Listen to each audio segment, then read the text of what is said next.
she runs her own career. She happens to run a restaurant. I'm an actress. I think Rosa has a harder life than I do, I have to say. But I like playing those feisty, independent women. I really enjoy it. And you can draw on a lot of your personal experience. Yeah, and in a way that was the conflict with Leela, because I was a very feisty, independent woman and an assistant, so that there was a sort of dichotomy there, very difficult for the writers. And you were like that even at that age, because that was 20 years ago now, right? Yeah, I've always been pretty ambitious, and of course the feminist movement was just happening then in the 70s. And I did some Sylvia Plath theatre work. I don't know if you know Sylvia Plath. She was married to Ted Hughes. She was a wonderful poet. I've heard of. We're very much part of that whole new sort of feminist wave of women crying out for their independence. And so it goes on. Feminism has become a bit of a dirty word in England, you know. It's become a bit of a, oh God, she's feminist. They expect you to have a woolly hat and... Well, I know guys that are feminists these days. Well, right. I mean, it's happening more, definitely. But I think feminism still has a certain amount of the word feminism still has a certain amount of respect attached to it over here. I mean, what do we? It's not even equality that one is after, because I don't think men and women will ever be equal either. You know, what is equal? Two human beings aren't equal. We'd all be identical and clothed. I mean, what's that? That's not anything to do with anything, but just kind of recognition for who you are and what you're trying to do without being belittled or demeaned or exploited because of your sex. That's all we want. That's reasonable and honest and I think these days also people are worried about being so politically correct. Yeah. You can disappear on your own backside, can't you? You know, you're so PC, yeah. Right. You can say everything.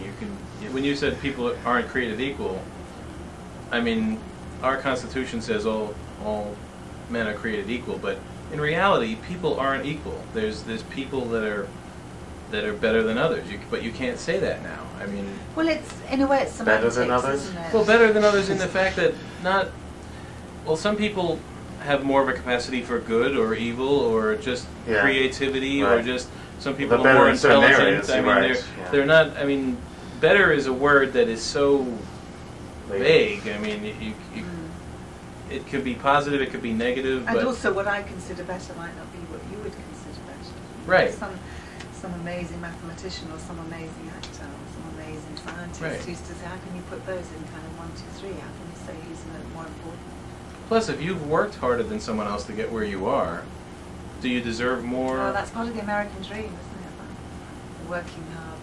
Hopefully it's part of it everywhere. I mean, I've just done Death of a Salesman at the Royal National Theatre, and that's absolutely the philosophy by Arthur Miller, who I think is the greatest living playwright that we have. And it's absolutely investigating that idea of, the American dream, and do you get what you deserve after all, years and years and years of work, and you come up for retirement age, do you have what you deserve at the end of all that, or are you chasing an impossible dream all your life? I think some people do, but it's probably very rare compared to, if you look at Hollywood, for instance, here, it's so, I appreciate British actors that come over and are unpretentious and that just act normal and treat people like people.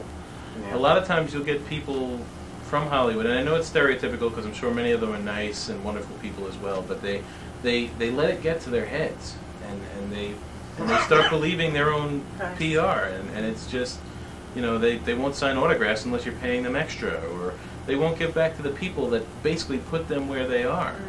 They forget that. We are nothing without an audience, it's true. I mean, what's the point? I can't get out and do Leela in my bedroom, who cares? Yeah. I've got to have a camera, and I've got to have people that watch that at the other end of the television. But I also want to get paid for what I do. I mean, I'm not completely magnanimous.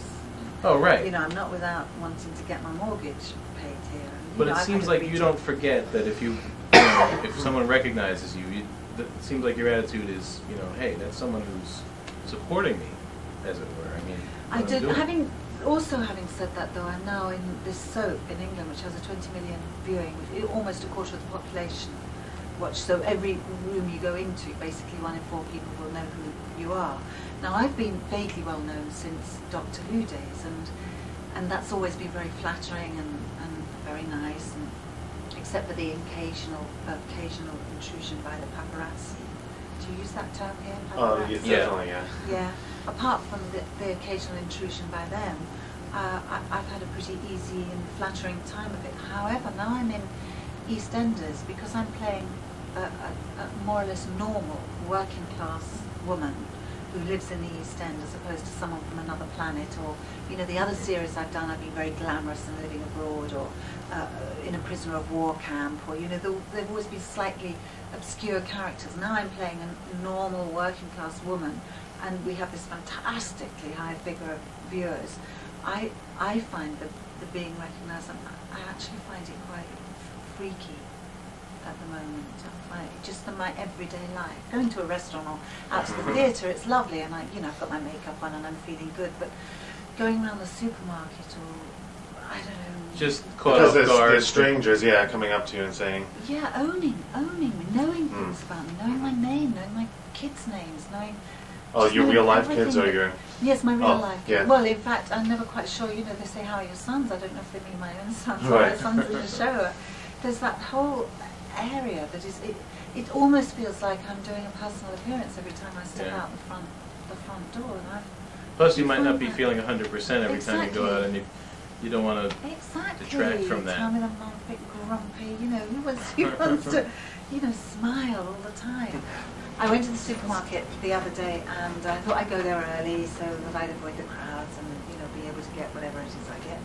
And I went up to the chemist. I can't remember what I wanted, and I saw this lady go like that, like she knew who I was. And I thought, oh no, I don't want to talk to anyone this morning. I just want to get round, get my goods for the week. So I went round the other side of the aisle, so, you know, down one way and back the other. So she was here and I was here, and there was this great sort of high, lot of tin cans and whatever in between us. And I suddenly heard her go, oh gosh, you know, Lily is glamorous as she's on the telly, is she? And I thought, oh, I don't need that. Yeah. And it does make me feel that I've got to put my makeup on or whatever every time before I go out. But it's probably much more my problem than it is, you know, the public's. Of course, I'm in their living room 3-4 times a week, and they think they know me. Besides, I'm sure your character isn't all glamour all the time either. No, she's quite. She takes care. She's a first generation Italian immigrant. So I wanted to get, you know, the way European women.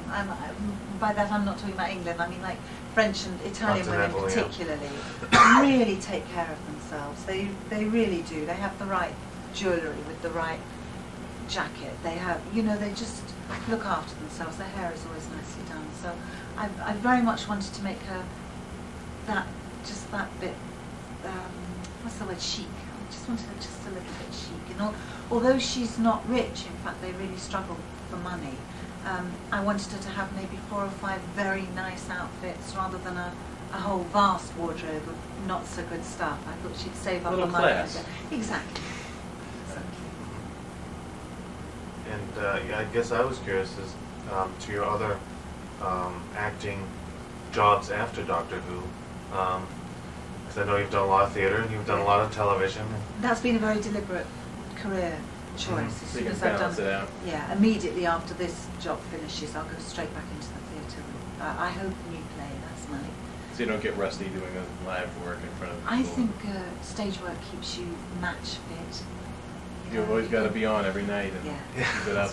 No second takes. And there's something about your vocal cords and the way your diaphragm and your intercostal muscles, you know, the muscles in between. It's like practicing singing. I mean, if you stop doing it for a while, then you got to get back into it. And it doesn't take more than 4 or 5 days before it's all functioning again. But I do think, I noticed it very much. I also do a one-woman show about Christina Rossetti, who was a Victorian poet. She did actually request that her work never be performed. However, I do think that had she been born 100 years later, she'd have been up there with, you know, Alice Walker and Sylvia Plath. She'd have been up there. So I have performed, so please forgive me, Christina. But I recently laid that down on CD with some newly commissioned modern music, but with classical flavour to it. Beautiful music with a trio. But when I recorded it, of course we didn't just do it the once. I worked from maybe 10 in the morning till 4 o'clock without a break, using my voice all the time, and I could really feel it by the end of the day. Whereas before EastEnders, I could have gone through that no problem, you know, because I've been on stage every night. In fact, the last time I was on the stage, I was playing a Bostonian woman with Arthur Lynn at the same. Oh, okay, right. I was playing a bit on the side. Have you ever been in a role